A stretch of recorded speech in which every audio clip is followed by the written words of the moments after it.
Hi, I'm Reverend Natalie Jean, and this is the Infinite Elevation Hour. I'm here with my co-host, Erline Germain.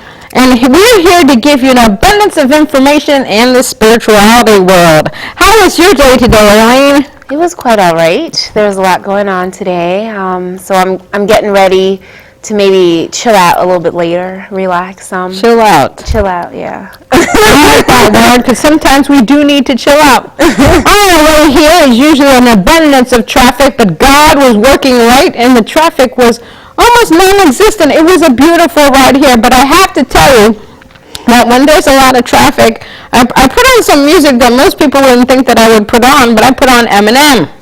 Because it's really, it's pounding. The lyrics, he's actually a very good writer. There's a lot of curse words and all that stuff. But, if you really listen to his music, he's talking about his life. So he takes out his aggression in his music.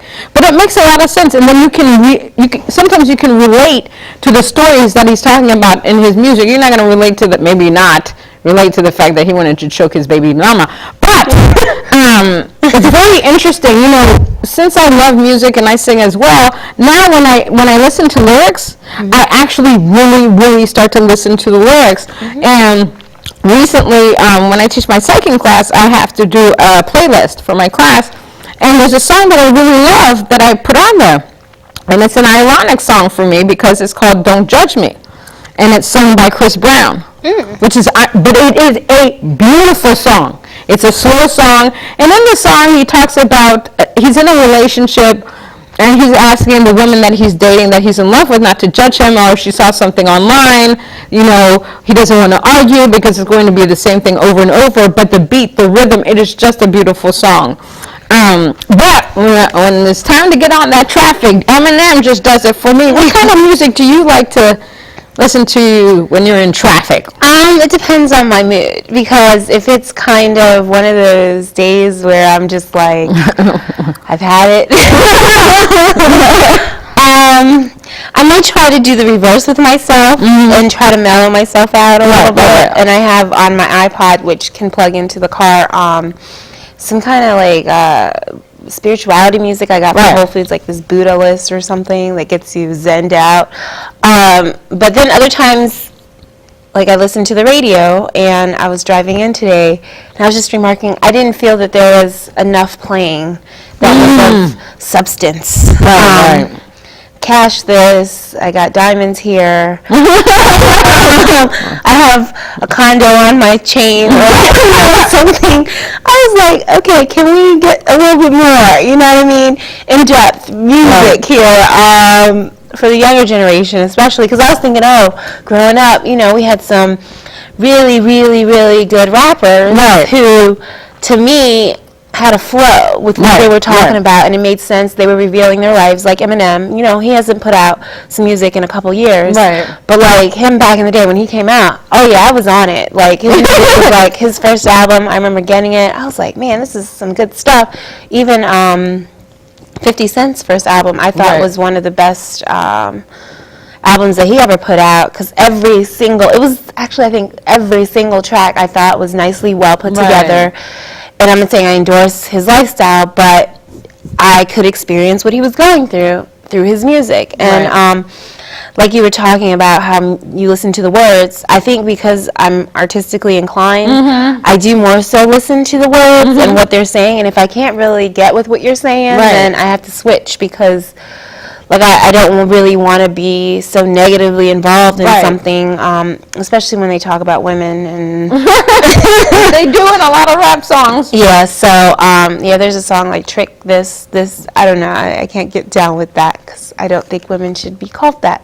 But outside of that, I really like all kinds of music, To me, what gets me, and I've been watching The Voice recently. That's a good show. And I just tuned in X Factor, which I never really knew about. I haven't watched American Idol in so long, but I like to watch these because I see the talent, but then it's also the passion. The passion, yeah. And I think if you're really passionate about it and it comes through with your voice and the way you present it, then you have what it takes. But some people try to get by on their looks or or things of this nature. And the voice is kind of unique because they really pay attention. Right. Like you have to know your stuff, because when they're auditioning, and then when they take you and then you're with the coaches, they're like, you're off note, you're flat here, so you have to know music. Yeah, you know definitely. what I mean? I was like, I'm shocked, because even the other day he was like, your sharp was not as this. And I was like, oh man, this is another language, you know? It's amazing. I think I prefer The Voice to American Idol just because of that, because when the contestants get on there, the panel, the judges basically have their backs to them. Yeah. So they really have to be in tune to their voice, and it doesn't matter what they look like, because with American Idol, it's all about an image. It's an image, and the fact that you can sing also, and how you can sell. And I think that's a false sense of what we're supposed to be. And with American Idol, they keep pushing, you have to be a certain age, you have to be a certain look, you have to have a certain voice to be able to be successful in the music industry, which I believe is a falsehood. I believe that if you believe in yourself, you believe in your success, no matter what age you are, you can achieve that success. You can get an American Music Award, you can get a Grammy, you can get all the awards that you want to, as long as that you believe in yourself. It's not really listening to the naysayers, because the human conditioning will always try to tell you, no, you can't. It'll always try to tell you, no, there is no God, there is no spirit, there is no energy. While you're in spirituality, it's going to tell you, yes, I'm here. And there are no impossibilities, but there are only possibilities. So why do we always have to tell people, no, you can't do this because you don't look a certain way, or you're not the right age?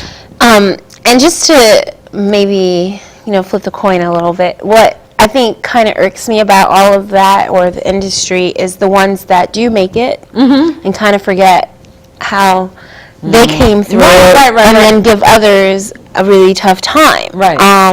Or their lifestyle gets out of control. There's so many different avenues that you can go with, but like you said, I truly believe if it's meant to be, and you truly believe it's meant to be, it will be. Like, one person that came to mind as you were talking was Lady Gaga, and how she said so many doors were closed for her. Like, no one would listen to her, no one believed in her, but she kept on doing gigs, she kept on pushing out there. And I think that first album, Just Dance, she said she didn't really like that song. But she sent it in, and then it got through, and then it started getting played on radio, and she was like, oh my God. She was about to really give up, I think, and then she got that breakthrough, and then was able to, I guess, explore her creativity a little further, and I think she pushed the envelope. But like you said, if she had not believed in herself and kept on pushing, she wouldn't be maybe where she is today. And I think that gives inspiration to not only people who are in the music industry, but if you're pursuing something else or thinking about pursuing something else. I often, watch shows I love to watch shows that deal with inventions, because inventions are, it's like a gift from God. I always think about the person that came up with the paperclip. Somebody sat down one day, took a piece of metal and said, oh, let me bend it around like this, and here's the paperclip. Now that's amazing to me. Or somebody that did the Post-it, or a tack. What are you thinking at that moment while you are creating? And I believe that those are divine ideas. So if you can sing, and there's a thing, some people say, believe that there are only specific people that can sing. But in spirituality, actually, if you really want to sing, and you believe in yourself, and you know that you're one with God, everybody can sing on this earth. But you've got to want it. You've got to want to work with it. You've got to understand your oneness with God. You've got to know, and you've got to be passionate about it. That reminds me of, do you remember when that British lady, she got in front of Sammy Cowell, right? And she's like 40-something. And he started laughing, because he was like, oh, they weren't expecting. Yeah, they started judging her for it. And then all of a sudden, she just belted out all this music, and he was like, OMG, oh my God, how did you do that? I can't even remember her name, but I can't remember her name, but I know who it is. But she went on to sell a lot of albums. She's been on a lot of shows. Yeah. And what's interesting with that is that every time I watch those shows, and there's somebody that gets on stage, and you're shocked by what comes out. It gives me goose pimples. It makes me cry, Because on the X Factor, I believe, there was it was American. There's so many. It was America's Got Talent.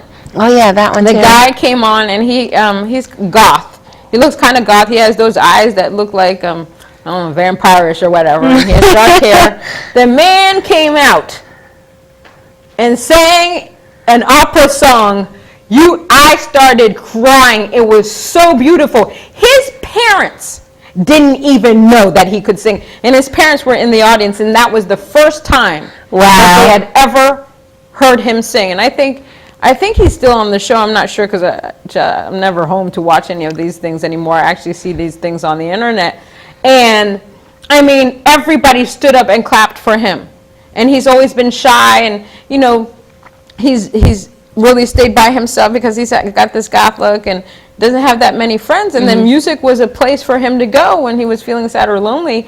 And it's just, a beautiful, beautiful, amazing voice. So, you know, I tell people out there, no matter what your passion is, now your passion's got to be something that's positive and loving. No one here is telling you to go do something that's negative, create a bomb, go kill people. Nobody's telling you to do that. Yeah. But it's you have to embrace who you are. You've got to embrace your passions and just do them. This is what you're here for. Because when you bring out and do the thing that you want to do, that means somebody else is going to do it too. Because we're all connected. We're all connected in a wonderful way.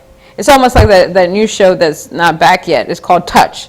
And in that show with Kiefer Sutherland, it talks about how everybody in the universe is connected to one another. Oh, I didn't know And that. yeah, it's a beautiful show. You should really watch it. And so that's how when you gain a miracle or a blessing in your life, somebody else is going to get that because they've decided that they're going to work with God. They're going to fulfill their destiny, their mission, their passion, whatever you want to call it. And if you have people around you asking you, why are you doing this at such a late age? Why don't you stay home and do this? You say, you know what? Love and light. Let them talk. But you have to be secure within yourself and know that what you're doing is God. It's divine. Yeah. I'm glad that you brought up age because oftentimes I struggle with that because I'm like, oh my God, I'm 30. And I should maybe be further along. Say 30. I am. I am. Hear her I'm say much more 30? comfortable with it. Like 30 is like, No, I mean, I remember those days when I was 15, okay?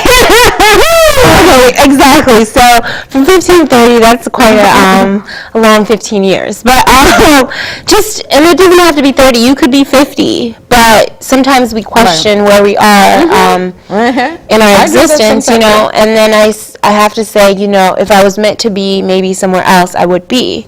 And maybe this is where I'm needed right now. Right. And what's funny is I've been getting a lot of calls recently to be a counselor for people. Oh, cool.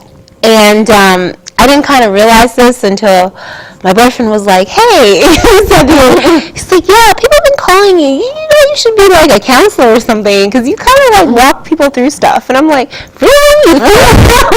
I said, maybe life experience. I mean, I'm calm about it. And I'm like, you know, to me, I don't know. Nothing is really 911. I mean, there are some 911 situations, but I guess I have so much faith in God that I'm able to kind of look at stuff as more of challenges and not like OMG freak out moments. It's time to, you know, kick some butt or whatever. So, so then people have been calling me recently with relationship issues or panic about this, work, blah, blah. And, you know, I kind of just tell them to relax. Right. And then they'll kind of be like, what in the world, relax? And I'm like, yeah, relax.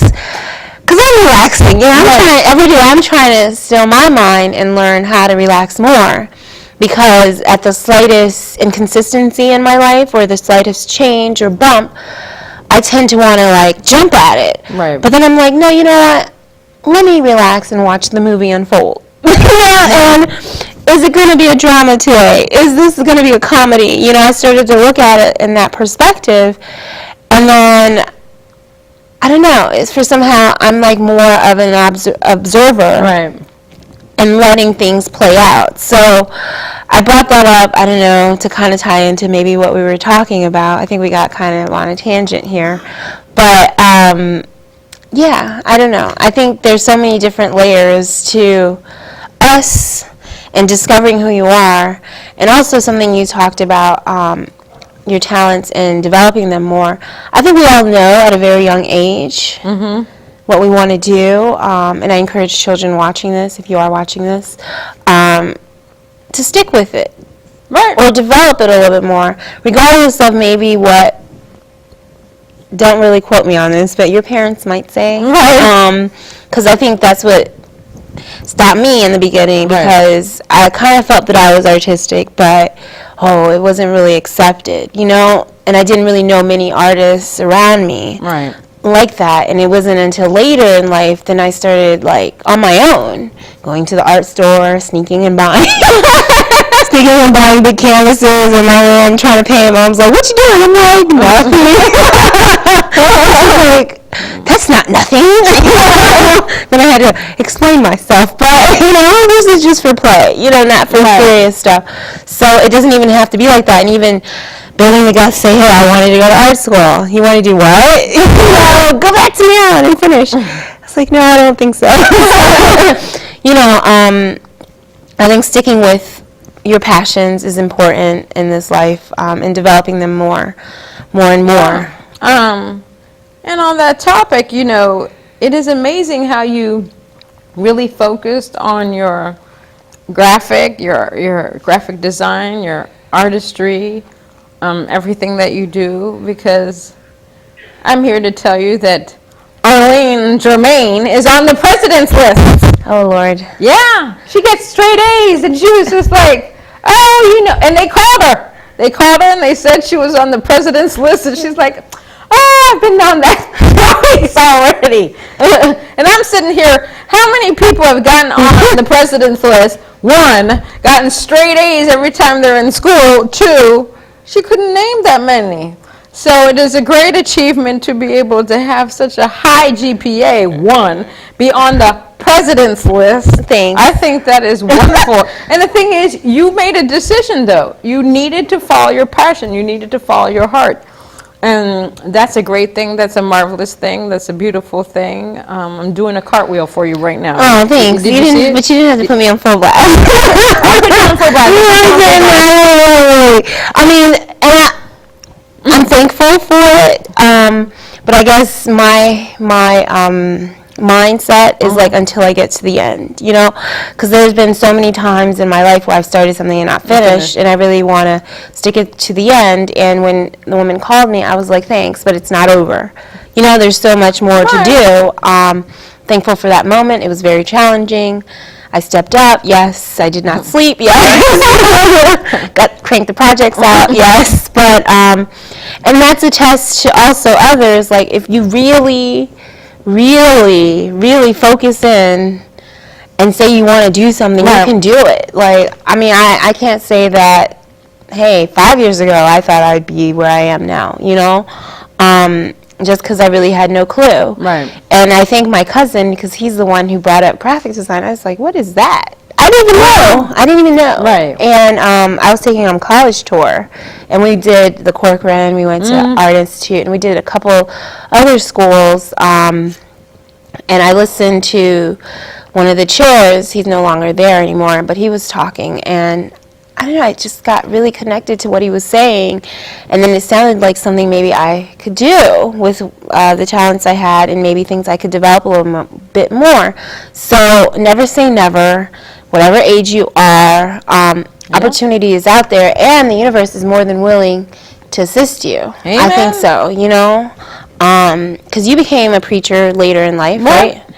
Yeah, Natalie started late, and then sometimes you're like, well, why couldn't I have known this stuff back in the day? But everything happens to you when it's supposed to happen, when you're supposed to know your stuff, when you're supposed to go through your experiences. And I embrace it all. I understand a lot now, and I keep studying because I don't know everything. I'm always learning something. So it's been an incredible journey to really realize what I've always wanted to do in life. I've always been the type of person that likes to help people, and being a reverend, I'm able to help a lot of people. Help people see who they truly are and able to speak their truth. So now we're going to go to our current events. Today's topic is going to be on the election, and it's going to also focus on cosmetic surgery. In regards to the election, what I wanted to focus on was the aspects of friendship. Okay, and I think I talked a little bit about this last time, but this past debate, a bunch of us were watching the debate, and I was on Facebook with my friends and stuff like that. We were saying things back and forth about one person versus the other person, and a lot of things. And I share a bunch of stuff that's against one person than the other, and I started to. And I have a friend that I've had since since college, that is voting for the opposite of what I am, and I can say I'm a Democrat, and I was having a hard time with it because she was for all these things that are like against women. Like, I have acquaintances that are on Facebook, and I don't have a problem with them liking the opposite of what I like, but if you knew the person in college, she was more like a hippie, more. This woman is so intelligent, a beautiful woman, very smart. I think she got a 4.0 in college and all that stuff. And then I think for me, it's the fact that she's changed drastically. It's like she went on to another different planet. She's still a very giving person. She's a religious person. She's a great mother, great wife, and stuff like that. But it really bothered me, some of the stances that she took. And I'm thinking, you're a woman, and you're thinking that this is okay. And I truly believe that you have to vote for the candidate that you believe in. I'm not going to try to sway anybody into voting for my candidate, but I can tell you that when it comes to women issues, I'm a big, big supporter of women, big supporter. And I'll go out there, and if I'm not going to say the wrong president, if the opposite president wins, and he tries to do anything about women, I'm going to go burn my bra and my underwear out in the streets. I will be out there. You will see me on CNN. You can count on that. The fact that somebody's would like to cut funding on Planned Parenthood. Now, before I got a job and I got insurance, I was going to Planned Parenthood to get my yearly pap smear or whatever, birth control, whatever, that I had to get. These places are necessary for people that don't have insurance. And, Obamacare is going to take an effect, but Lord knows if somebody else becomes president, that all may be squashed. Right. A lot of that stuff may be squashed. Well, I got so irritated and disappointed and sad how much this person has changed, and I know that people change and they evolve, that I said, you know what? I truly cannot remain friends on Facebook with this person.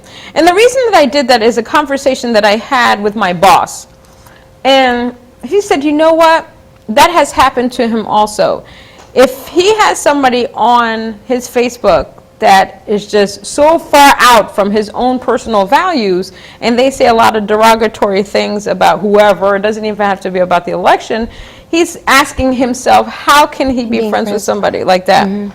And in spirituality, I still love this person. I love her to death. I think she's a great person. And she can keep her views. But then I said, you know what? I didn't want to do any more back and forth anymore on Facebook about this election stuff. So that's why I decided not to be friends. So then she emailed me. And she said, well, you need to look at the company that you work for. Because we work with we redeveloped Section 8 housing. And then she said, oh, we're about big government. I had to email her back. I said, first of all, you don't know where I work. You don't know my bosses. You don't know where they come from. My one boss was raised extremely, you don't know poverty, like the poverty that he was raised in. And they have almost lost their houses to be able to get the money to redevelop Section 8 housing. And not everybody believes in Section 8 housing because the idea is that these people take advantage of the system. But that's not necessarily true. We're not saying that there aren't a few that do that. But there are people in those buildings that try to get their GED. They try to find work. They're great parents. They really want to provide for their children. They want to be successful. And 90% of them want to get out of the so-called ghetto. So before people start to say something, they really need to do their research about something before they step out and say something. So I basically told her, and I said, the people that I work for, they have heart. Because let me tell you, working in this type of industry, you have to have heart to be able to watch these people suffer and then try to build them up. You see teenagers having babies all the time. We have programs. We build a community centers in our buildings.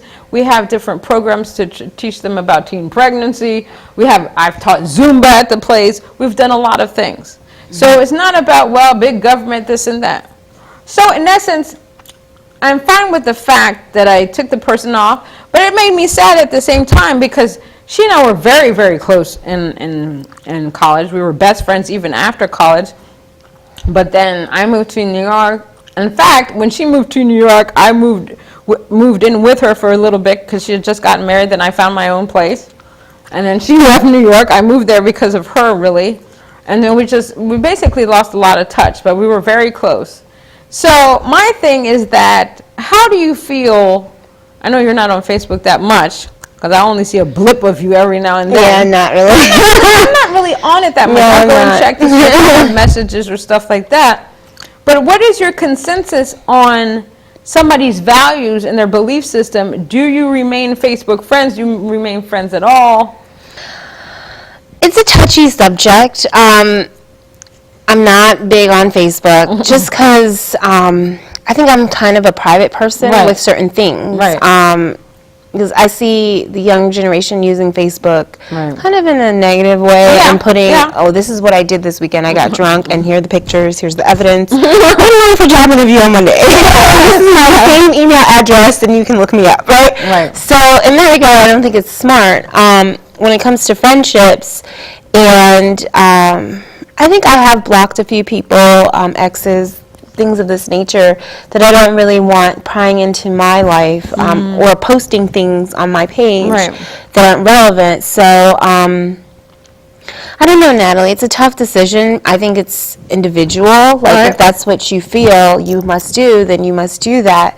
Because, I mean, it's your Facebook page. You know, it's no one else's. And I do not agree maybe with continuing to be friends with someone and you have nothing in common. You know? Right. That's just like, okay, why are we friends? I mean, and I actually, to bring it back, I have cut some people off who I didn't get positive vibes, yet their information or picture would come up, and I thought they were too vain. I don't know. It just wasn't into maybe what I was into, or they were being judgmental of me. Or why are you in school again? Like, what are you doing? Why don't you do this? I don't really need someone else telling me what I should and shouldn't do as an adult, you know? So on that level. And politics and religion, they always say, are the two things you should kind of stay away from. You want to keep your friends. But like you said, everybody's entitled to who they want to elect, you know. But I do believe that people should know their candidates a little bit better. Someone who is against women, and you being a woman, I don't know. Someone who believes that there's a binder full of women that are not qualified to be in the boardroom. Come on now. Like, really? Someone who believes women should not get equal pay. You know, these are just different things that may not mean something to them. You know, but how about the future? How about the younger kids? How about their daughter? Or their niece or their cousin? Are you telling them it's okay for them to not be an equal as a man, you know? And I think those are the lessons that I don't think people really are conscious of. You know, they kind of think of themselves more in the present moment. And not saying you can't exist in the present moment, but then what about what's coming too as well, especially when you do have children, and you do need to kind of think about their future as well. So, and I think I watched the debate, and I think Obama, and a lot of his responses, he wanted people to think more so about the future. Not only, okay, here we are 4 years from 2008, but what about in the next 8 years? What about in the next 10 years? Are we going to be in the same condition? You know? Are we going to go back to where we were? And I really applaud one woman who stood up, and she honestly stated, I think it was to Romney, about the Republican Party, and she said, you know, I am afraid to vote Republican because of Bush and what happened 8 years ago. Or maybe I should say 12 years ago since he took office, you know. And I'm fearful of things going back, and I know Obama can't fix what happened prior to that in just 4 years, you know. And to be honest with you, and I read something on, I think it was a CNN blog, because I was checking who won the debate, and someone had really put it nicely that sometimes people are afraid to look at the truth. Right. And they try to sugarcoat it with other stuff. But for me, when she made that comment, it's like she was in my mind. As if we forgot. And now we're trying to resolve everything in just 4 years' time. And to be honest, I really think things have gotten better. I mean, I'm not saying they're 100% better.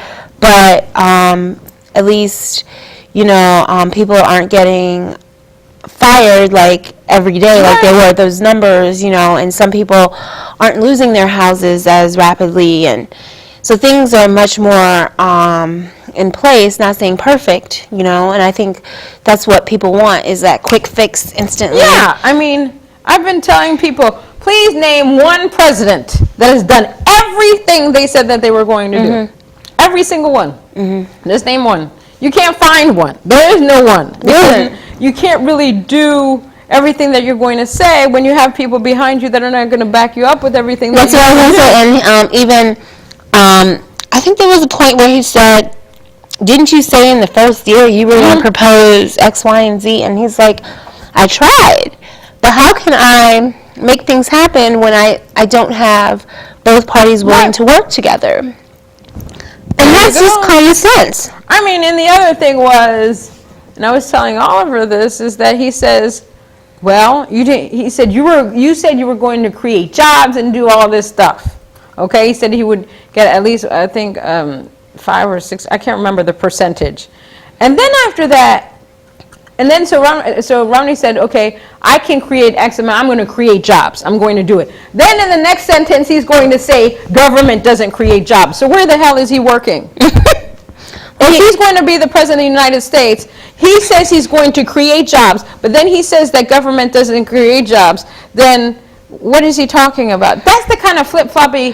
Because he's not, I think he's not able to differentiate the corporate mindset from the government role. Well, there you go. It's two different things, two different ball games, and I think that's why Obama got fed up with him and said, how dare you kind of antagonize me as president, and thinking that I'm not doing the best that I can do in this position, because it's not just the glamour about it, it's the nitty gritty. And I think he's been very fortunate. Romney has been very fortunate. Okay, he has not met poor people or whatever he stated. Okay, but these people do exist, and they live in America. And if you're president, you will have to deal with that, you know. So it's not just about upholding your class, the people you know. It's about, like you said, the umbrella, touching everybody, you know. And I think whether people like him or not, Obama has done the best that he could do to kind of bridge us instead of divide us, you know what I mean? And I don't think people give him much credit for doing that, because when he came in office, there was much division in the country, you know? There wasn't a lot of positive attitude with people and where their lives were headed, and you saw people were killing themselves, jumping out of windows because they lost money with that Madoff character, and the stock market was dropping every day. So there was a lot of chaos, and I think he tried his best to kind of, okay, bring some kind of form of, we're Americans, we can get through this, solidarity. And I think, I mean, I do wish him the best of luck. We'll see what happens in a few weeks.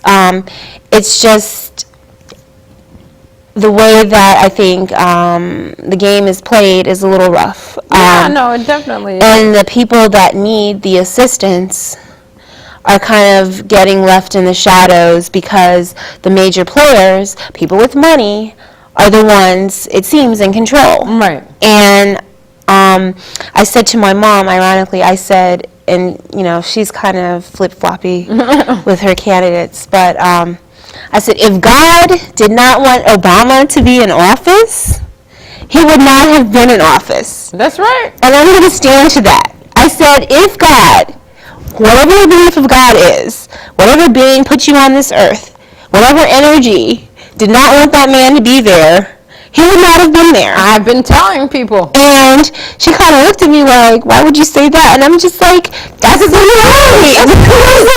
Let me tell you, I tell people, no matter what the end result of this election is, the person that sits in that seat is God ordained. It is. No matter what. Now, for me, I kind of would love to see Romney in that seat, and the only reason is because I want people to see what he will do. People have this misconception about him, I think, really misconception about him. And sometimes somebody has to be put in a seat so that they can feel what the other person felt. Right. Because he has no clue. Hell, I don't even have a clue. I've never sat in the presidential seat. But he has no clue about what it is to be president of the United States, to make decisions on people's lives. Till this day, I don't know where Bush's consciousness is, because I literally could not sleep knowing that 10,000 Americans have been killed and 100,000 Iraqis, Afghanistans have been killed. Men, children, and women. I could not live with that. It would torture me every single day. Now, Romney wants to go to war and do all that stuff because it's in his blood. I don't know I don't know. But whoever's going to be in that seat is definitely God ordained, because they are supposed to make a difference. With Obama, President Obama becoming president, I think there was a big thing for him to become president. One, he's labeled as a black man, even though he's biracial. We had the best of both worlds. We had a black man that had black and white in him. So they put a beautiful combination, and then we got Obama. And it was about time that we had a little color in the White House. For all these centuries, it's always been a white president. You needed to see something different, and people were tired of seeing the same thing. So they said, maybe we'll elect this man, and we'll see if he can make a difference. And he has made a difference. I think he has. No matter what anybody else thinks, he has made a difference. He was here to do this thing. Let me tell you something about Obama. He's a very spiritual person. When he was in elementary school, he sat there and said, one day I am going to be president of the United States. He put it out, and then he let it go. He put it out in the universe. He said, this is what I'm going to do. And he became president of the United States because he put his consciousness out there. So it goes back to the thing that we were talking about in the beginning. If there's something that you want to do, there are no impossibilities. Only possibilities if you believe in yourself.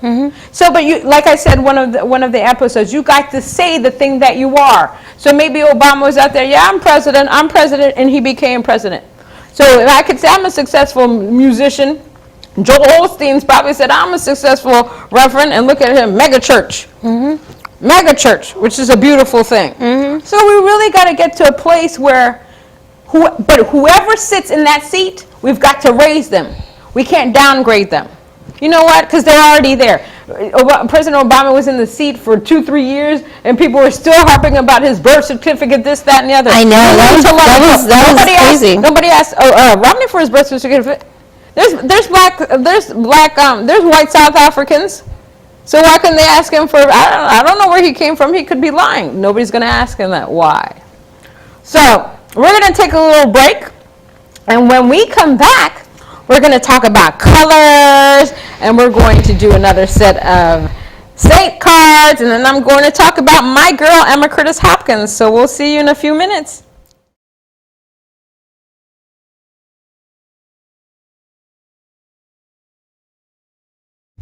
Hi, I'm Reverend Natalie Jean, and we're back with you with the Infinite Elevation Hour.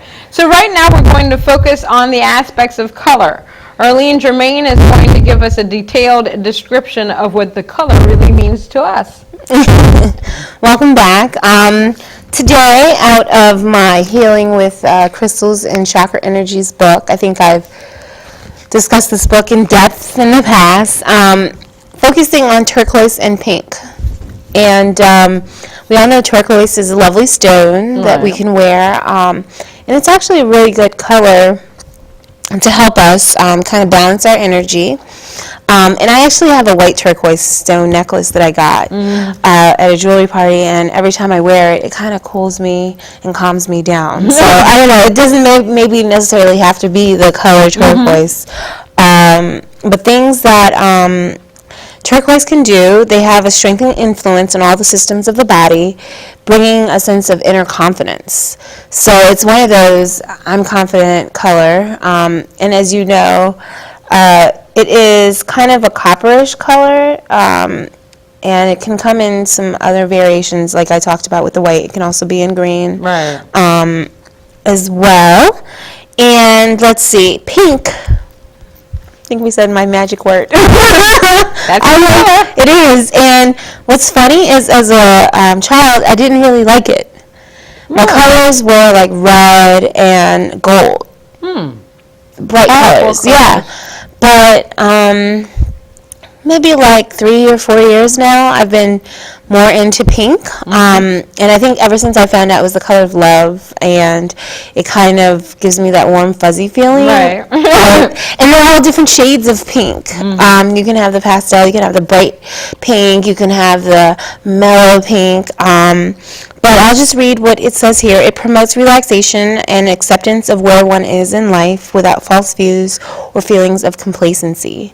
And that's quite important because, and I think that's why sometimes I gravitate towards my little pink sweater. Like, it makes me feel comfortable and kind of calm, and especially if you're in a very aggressive situation or place, like sometimes at school, kids can be kind of competitive and stuff like this, and I don't really believe, I tell them, I'm not really here for competition with you. I mean, they look at me like, what? Like, yeah, you're my biggest competitor or whatever, and I'm like, yeah, you can leave that on the NFL playing field, okay? Because I am here to get what I have to get done, and to learn what I have to learn, and at the same time, I do enjoy kind of pushing you and motivating you, some of my classmates. And actually, I'll bring back the story about President's List. My friend Monica, I'll bring her name out. She made the President's List for the first time. And she posted on Facebook. Good for her. She said, I want to thank Erline Germain. Oh, that's nice. For helping me this quarter. Because she told me I want to make it at least one quarter while I'm here. And I'm always shy. I'm always getting that B or that A minus or something that's just messing me up. And I told her, focus. Right. You can do it. And every step of the way, I mean, we were doing projects. We were calling each other at 1 a.m., 2 a.m. I'm like, what you doing? You on it? She's like, yeah, I'm barely hanging on. I'm by the side. And to see her get that, and she was in Italy. She went on vacation to see her husband there, and she got the news, and she was just so excited. That's wonderful. And I said, wow, look at how God works. Beautiful. You know, and then I said, and that's how I found out about me, because I saw her, and I was like, oh, grades are out yet, and I didn't really want to check, because I was like, oh, I don't know. But anyhow, back to colors. Pink is that color that I think can really help you bring out the emotions and kind of assist you in tapping into that warm, fuzzy feeling inside of you. So that's kind of, I think, why I wear pink. And it makes me happy. I don't know, I see it and I get really happy. So that's what I have for our book. Real quick, I just wanted to bring out, I didn't get a chance last time. These are my saint cards, and I think every week or so I've been bringing out some cards or things, and sometimes people get a little confused about cards. There's no witchcraft or anything like this. These cards are more I think inspirational, because they're a little different. They're a little bit different than some of the other cards that I've had that have affirmations. They really, and I don't really know much about my saints outside of the ones in Catholic, the Catholic religion. But this one kind of gives you a breakdown, and they say on here, a tool of meditation and reflection that can provide serenity and understanding for your personal best behavior. So, let's see, you're 78. 78 saints, and they're very basic cards here. Okay? So how do you do these? It's the same thing? It's the same thing. You can shuffle. So I'll let Natalie. Here you go, Natalie. Natalie's going to shuffle some cards. I'm going to shuffle. It comes with a little book. As you can see, my book's a little tattered. And If she could shuffle, she would shuffle. And so what I like to do, they have, I think it's a 5-card reading Okay, with well, a 6-card surprise. So 5 cards? yes, so it's a 5-card reading with a 6-card surprise that will strengthen the conclusion. So when you are picking, hold on, before you pick, just ask a question for the week, month, or year. It could be about anything, and then we'll go from there, and I will help you read through your cards, and we'll see what comes out. I'm excited because I always like to. Okay, now picking my cards? Yes, pick. Let's do 5, and then we'll pick our surprise card. Don't let me see them.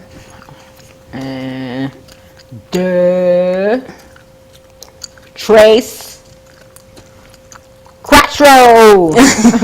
Yeah, y'all didn't know I can speak several languages. Okay, cinco. Okay, and put your 6 card over there. Pick one. 6, 6, 6, 6. Oh, 6. All right, now. All right, here we go. Natalie, give me the number of your first card. Pick it up. It's a number. 13. 13. All right, here we go. The first card is going to be the question. Protects engaged couples and helps women find husbands. She has Saint Antonius of Padua. So a friend, a fiance, end of suffering. Something's coming out. All right, can we pick the second card? This is interesting now. All right, guys. How will this aspect proceed? 39. 39. Let's see what happens on 39. Okay, so St. Francis de Padua, he was in the 15th century. He walked on water. He protects sailors. Achievement of skill or innovative ideas. Okay, that kind of answers the question. Okay. Third card shows how it could change. What do you have? 30. All right. Let's see. Saint Cyrus, 4th century Egypt. Now this word is throwing me off, but I'll try. Thaumaturgic. Helps doctors with extreme cases. It's a luminary, tutor, doctor of the soul. All right, there you go, God. Thank you very much. All right. All right, what's your 4th card? 55. Okay, and the 4th and 5th card is, the 4th is a continuation. Okay, so what was the number again? I'm sorry? 55. 55, let's see. Saint Julia, tortured and crucified, protects against pain in hands and feet. Oh, There'll be some moral strength, psychic energies. It was a time of reflection. Amen. And the 5th card is the final goal.